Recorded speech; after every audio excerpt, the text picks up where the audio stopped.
Градот Скопје ќе изработува карта на буџава, со која ќе се упфати буџавата што ја предизвикуваат патниот, авионскиот, железничкиот сообраќај, меѓутоа и самите фабрики во градот. Со цел да дознаеме нешто повеќе околу пропишаните стандарди кои што се однесуваат на буџавата. Денеска дојдовме во Институтот за стандардизација, каде што разговараме со магистер Џевет Кицаре, директор на институтот.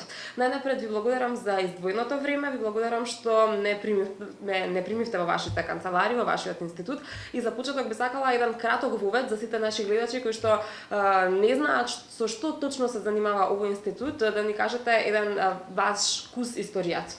Вака, ви благодарам вас што одвоивте време да дојдете и да го покриете медиумски нашиот институт. Со самото моје доаѓање на функција директор на Институтот за стандардизација на Република Северна Македонија, значи лани 2018 во април месец, веднаш почнав кампања за медиумски покривање и рекламирање на Институтот за стандардизација на Република Северна Македонија, бидејќи големиот дел од населението, за жал и од институциите, не знае дека постои ваков институт во државата и не знае за што служи ваков институт. Значи, што е неговата основна цел. Нашата основна цел за Институтот за стандардизација на Република Северна Македонија е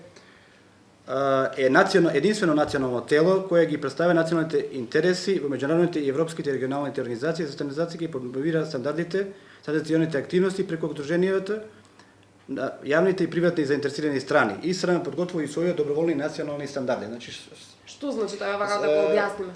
Ова значи дека ние сме единствено национално тело кој ги усвојува и ги продава стандардите кои ги усвојуваме од Европа и од светот. Значи, ние сме полноправна членка на Светската организација, тоа е ИСО, од 1995 година. Полноправни членки сме на европските стандардизациони тела ЦЕН и ЦЕНЕЛЕК, значи за европска за стандардизација и за електротехниката од 2012 година. Сакаме да кажеме дека институтот е веќе влезен во Европа како институција. И сме не сме уште членка на Светската организација за електротехника, каде што сме таму адвајзери, тоест наблюдувачи, така? Асошијет представници, значи затоа што Институтот за стандардизација на Република Северна Македонија е мал институт и е владино тело, кое што за сите овие членства плаќа членарина. Значи, тоа се огромни пари кои се издвојуваат годишно, каде што ние веќе почнавме од лани акционен план кој што е усвоен од владата, каде што ние самите почнавме на една програма за подобрување, тоест за прибирање повеќе средства. Тоест имаме обуки од разни области кои ги покрива Институтот за стандардизација на Република Северна Македонија. Значи имаме негде околу 30 технички комитети. За сите тие технички комитети членуваат еминентни личности, професори од институти кои се заинтересираните страни. Значи имаме, да речеме, за животна средина, имаме за човечки ресурси, имаме за металургија, за градежништво и значи многу други, за храна, ветерина, значи сите стандарди кои што се употребуваат во различните области во нашата држава. Значи државата Република Северна Македонија со самото стремење да влезе во НАТО и во Европската унија, значи мора да ги почитува некои стандарди кои што ни ги налага Европа и самиот свет. Тоа значи дека сите бизниси со кои што се одвиваат во нашата држава доаѓаат кај вас, самите бизнисмени, институциите, државните органи доаѓаат во институтот, добиваат стандарди и ги почитуваат. Па вака, значи до 2018 година членството во институтот, значи имаме ние собрание, значи институтот е поделен на некои органи. Да речеме имаме собрание кое се моментално е од 150 членки. Тоа се заинтересираните страни од министерства, локалната самоуправа, градови, од да речеме големите и малите предпријатија, значи сите оние што може да биде член и поединец. Физичко лице може да биде и правно лице, кое што сака да има и да работи со стандарди. Значи стандардите не се обавезителни, али да би биле конкурентни на пазарот кој што се наметнува сега со самото влегување, да речеме, во НАТО и во Европската унија. Значи Македонија станува едно плодно еден плоден терен за нови инвестиции и да би биле конкурентни нашите, да речеме, предпријатија или установи и така натаму, мора да ги применуваат стандардите. До сега во праксата можеби имаше доста кои мислеа дека тоа не им треба. Али самото тоа што се отвара голем пазар од 500 милиони и повеќе, да речеме, европски жители, многу земји и така натаму, значи самите луѓе, тоест бизнисмени или приватни лица или цивилни лица и така натаму, кои што сакаат да дојдат, да речеме, во земјата да инвестираат, да градат, да стварат или, да речеме, имаме нешто ново во Македонија, каде што исто така би било добро да се развие и туризмот. Значи Македонија изобилува со прекрасни предели, прекрасни да речеме објекти, градови и така натаму, каде што би секој би требало да дојде, да ги види, да ги посети, али штуро е покриено со медиуми, да речеме, медиумски е покриено слабо, значи да ги кажеме нашите овие што ги имаме, да ги понудиме на странските бизнисмени и така натаму. Значи затоа Институтот за стандардизацијата е битен фактор во самиот економски раст на државата Република Северна Македонија. Така, како што најавив на самиот почеток во најавата, не интересира стандардизацијата која што се однесува на бучавата во градот. Може ли да проговориме нешто повеќе околу тоа? Па јас конкретно, да речеме, овие работи конкретно во бучавата во градот има тука некои стандарди кои што мојот колега Горан Плетварски подобро ќе ви ги објасни. Јас само сакав да речеме да се навратам во проектите кои моментално ние ги имаме, као Институт за стандардизација на Република Северна Македонија и каде што ве поканувам да дојдете во покриете тој настан медиумски. Значи тоа ќе се случи на 3 јуни во Скопје, ќе се одржи работилница од областа на животна средина со поддршка на Европската комисија преку Европското тело за стандардизација ЦЕН. Значи што значи тоа? Тоа значи дека веќе ние работиме, дека веќе сме упатени во препораките на Европа и Европската стандардизационо тело за животна средина. Како да се имплементираат стандардите во животна средина. Значи тоа е за, да речеме, за Министерството за економија и Министерството за животна средина и просторното планирање. И Министерството, да речеме, сите други министерства, градови, да речеме, општини и така натаму, да се заштитат од, да речеме, од ова прашање што го поставивте, од бучавата, од загаденост и така, затоа што со зимовска имавме проблем со загадување, со самото примена на стандардите, дали тоа биле јавни предпријатија, дали тоа биле приватни или да речеме физички или правни лица, да ја намалат емисијата на загаденост. Значи се треба да се применува стандардите. За тие стандарди да би ги примениле, значи луѓето треба да дојдат, да се распрашуваат, да влезат на нашата веб страница која имаме, значи israma.gov.mk. Имаме Facebook страница за Институтот за стандардизација на Република Северна Македонија. Значи сакам да кажам дека Предпоставувам отворени сте за соработка со така, она што вие го поставивте како прашање на почетокот, јас сакам да апелирам до вашите гледачи да тоа го прошират, да кажат на сите во државата дека постои такво тело национално кое се бави баш со овие прашања што кои вие сакат ми ги поставувате. Значи ние сме отворени за соработка, значи ние ги даваме информациите. Информациите се бесплатни кај нас, значи може се јави по телефон, може да пише мејл, може слободно да прашат од било која област, значи што ги интересира. Значи ние ги покриваме сите области. Значи стандардите ги има во сите области на живење и работење и така натаму.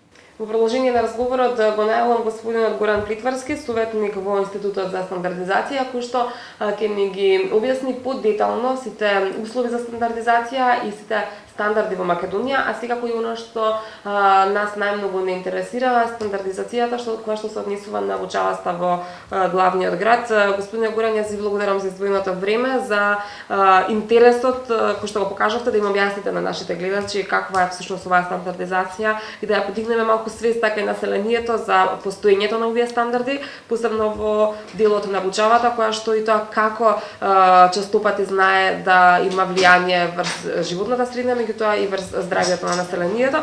За почеток би сакала улогата на стандардизацијата во делот на бучавата. Повелете. Така. Следејќи го разговорот од почеток, разбрав дека градот Скопје спрема одредена шема, значи која што треба да регулира бучавата како еден од аспектите кои што штетно влијаат врз човековото здравје и околина и делот кој што се однесува за железница, сообраќај, автомобили и авионскиот превоз. Тоа е дел кој што спаѓа во сообраќајот и транспортот, дел кој што сум задолжен да го работам во Институтот за стандардизација. Генерално, значи, морам да напоменам, значи, стандардизацијата како за стандардите од бучава, така и за сите стандарди важат истите принципи. Пред да почнам по-конкретно за бучавата, да спомнам статистички податоци дека денес во Македонија постои преку Институтот за стандардизација портфолио од преку 28.000 национални македонски стандарди кои што регулираат области од севкупното човечко действување и работење, од производство, од тест методи, од стандарди за прехрана, за услуги, процеси и така натаму. Дел од тие стандардите се ја регулираат стандардизацијата на животната средина.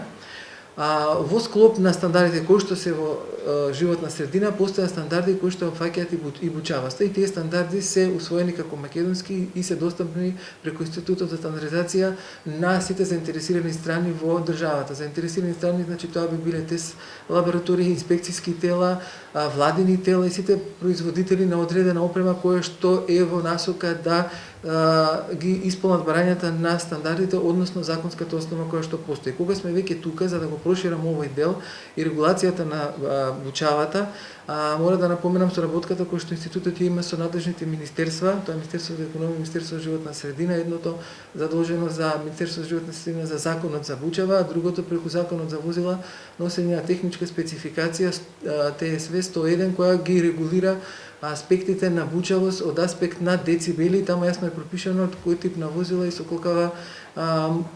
колкави карактеристики, односно вредности на децибели таа бучава треба да изнесува. И тоа е јасно транспонирана европска директива. Кон тој момент, таа поддршка, значи институтот ја дава со одредена група на стандарди. Делот за бучавата е опфатен со 195 македонски стандарди. Од нив морам да напоменам дека повеќето стандардите се однесуваат за делот кој што го регулираат не само возила и сообраќај и авиони, тука се опфатени бучавата кои што се однесува на производи на машини за кожа и вештачка кожа, опрема за леење, грени котли, опрема за печатење, опрема за железници, телекомуникацијски машини, опрема бучавата која што произведуваат кукни направи и слични елементи, парни ветрени турбини, стрелишта, машини за шумарство и така натаму. Во делот кој што е предмет на разговор, односно сообраќајот, автомобилите и авионите, конкретно ќе ви кажам, во моментот постојат за делот за сообраќајот, тоа се 19 македонски стандарди. Во глобала тоа е една серија на стандарди кои што однесува за уреди за намалување на бучавоста кај патните сообраќајници. Значи, имајќи го предвид регулацијата која што е дадена во овие легислативни акти донесени од соодветните министерства, поддршката кон тоа ја даваат овие стандарди во насока на намалување на бучавоста и нејзино прегушување во одреден дел од денот или во одреден дел од сообраќајот кога е оценето дека бучавата надминува одредени граници. Тие се стандарди кои што се однесуваат на акустични и неакустични елементи, односно во одреден дел од автопатот може да се предвиди или сообраќајницата да се предвиди уреди кои што ќе извршат прегушување на таа бучава или нејзина апсорција. Кон овие стандарди кои што се однесуваат за уреди на намалување на бучавоста, конкретно постојат и два стандарди кои што се наменети за индустријските возила и стандардите кои што се наменети за возилата за смет, собирање на смет. И глобала, како за овие, така и за претходните што ги спомнав, основниот аспект е мерење и тест методите кои што ги произведуваат, односно бучавата ја ствараат. Делот кој што се однесува за авионите, тоа е, значи, постојат 4 стандарди. Глобала таа е наменета за опремата за аеродромите и мерни инструменти со кои што се одредува бучавата во склоп на самиот аеродром и има два стандарди кои што се од областа на моторите со внатрешно согорување, односно неговата конструкција и мерењето на бучавата кој што ја ствара моторот, авионскиот мотор. И уште еден стандард, тој генератор на изменична струја, односно клипен мотор со внатрешно согорување и тест методи за испитување на бучавата. Така, би сакала да се задржиме токму на овие уреди кои што ги споменавте дека постојат уреди со кои што би се придушувала буџавата на автопатите, на сообраќајниците. Имате ли сознание дали се почитуваат овие стандарди и дали воопшто се набавуваат, се користат вакви уреди, дали има вакви уреди кај нас? Така. Ева, сега ќе ви напоменам, во моментов, значи немам, тоа може да се провери, меѓутоа и самата примера, имплементацијата на стандардите е надвор од надлежност на институтот, значи институтот е задолжен да овие стандарди ги усвои, ги како македонски, ги озванични како такви, ја крене свесноста за постоењето на вакво нешто заедно со стандардите и со националната легислатива, дека постои стандард и дека постои легислатива која што е задолжена за регулација на и заштита на човечкото здравје.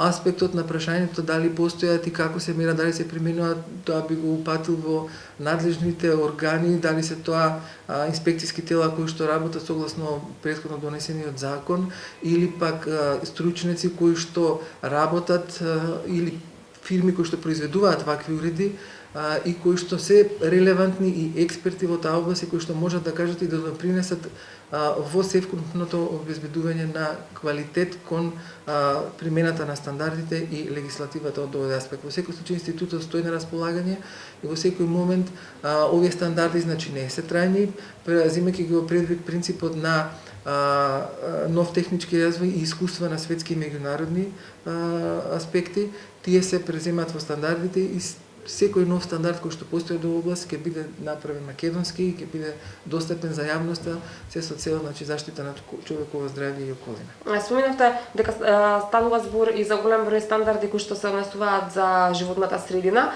покрај стандардите од буџавата, за кои други стандарди станува збор кога во смисло на заштита на животната средина? Тука би го напоменал генерално стандардот 14001 кој што е стандардот пандан на 9001, тие се два доста познати, може најпознати светски стандарди, применети кај нас во Македонија во голема мера. Истите постои превод на македонски и морам да кажам дека и едниот и другиот ни се најпродавани стандарди и најприменувани. 14001 ја регулира генерално областа на животна средина од аспект на менеджмент со системи за животна средина. Све што е останато се базира на тој стандард и ја верувам дека останатите стандарди кои што се од тој аспект се покриени со овој генерален стандард и како што напоменав на почеток на разговорот, значи тука се стандардите вклучително од голем број на машини кои што се наменети и во производство и во домашна употреба. Морам да напоменам дека тука постојат и стандарди кои што регулираат заштитата, а тоа се постоење на стандарди за заштита од слух, разни уреди кои што се за човечка заштита, значи точно да не напоменувам тие се штитници кои што се за слухот, како и стандарди кои што се однесуваат на акустични елементи и мерење на обучават. Би сакала и за нашите гледачи кои што не се добро запознаени во целата оваа ситуација да им објасниме подетално, доколку некој сака да почне сопствен бизнис кој што со кој што ќе се засегне дел од животната средина. Дали треба да дојде во институтот да покаже дека задоволува дел од стандардите или вие да му издадете било каков документ?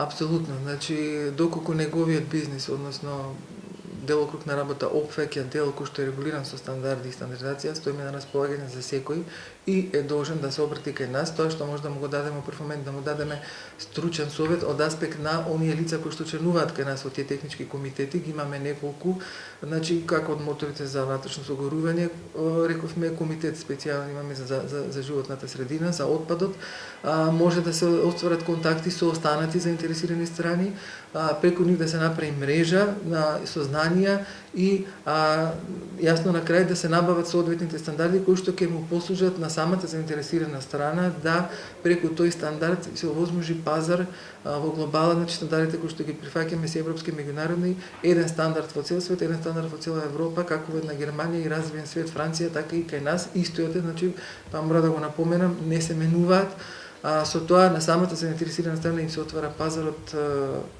600 милиона па и светски пазар и самото тоа допринесува кон проширување на неговиот бизнис, конкуренција, зголемување и на крај на што го кажуваме, значи заштита на човечко здравје и околина доколку е тоа во негова дейност. И слободно ги покануваме, ако сте оваа можност, сите заинтересирани страни, доколку го слушаат овој разговор, а се засегнати од овој проблем, да се обратат кај нас, ке во секој момент сме на располагање. И уште нешто што не го споменавме во разговорот, а верувам дека на голем дел од нашите гледачи им е интересно да се спомене во последно време е многу модерно да се внимава на храната, на исхраната, би сакала нешто накратко околу стандардите за исхрана. Постојат ли вакви стандарди кај вас во институтот?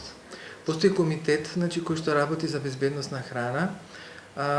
Тоа го работи друга колешка. Јас тоа што го имам како сознание можам да упатам дека во глобала таму се регулирани тест методи, лаборатории, односно од аспект на бактериолошко и хемиски карактеристики кои што одредена храна треба да биде и да ги исполнува за да биде здрава по човечкото здравје и околина. Тоа значи дека на Институтот за стандардизација не може да му избега, ама буквално ништо. Тоа што е изрегулирано на меѓународно и на европско ниво, буквално ништо не може да му избега со ваши зборови. И тоа е изрегулирано со овие 28.000 стандарди кои што се во постојан пораст. Така, господин Гуран, јас никада привршувам со моите предвидени прашања, толку има нешто што не предвидов, а е важно да го споменеме, повелете.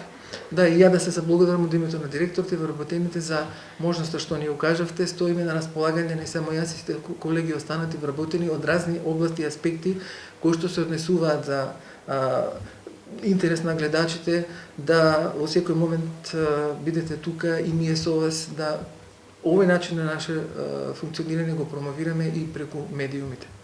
Дживат и Гуран, јас ви благодарам за вашето гостопримство, за издвоеното време уште еднаш, за сите овие значајни информации кои што ги споделивте со нашите гледачи и секако се надевам на отворена соработка и се надевам дека повторно ќе имаме можност да соработуваме секогаш кога ќе има нешто убаво, значајно, нешто интересно да споделиме со гледачите на нашата телевизија. Ви благодарам уште еднаш. Ви благодарам и вам, драги гледачи, за интересот со кој што го следевте овој разговор. Останете понатаму со програмата на Прва Скопска. Од мене довидување.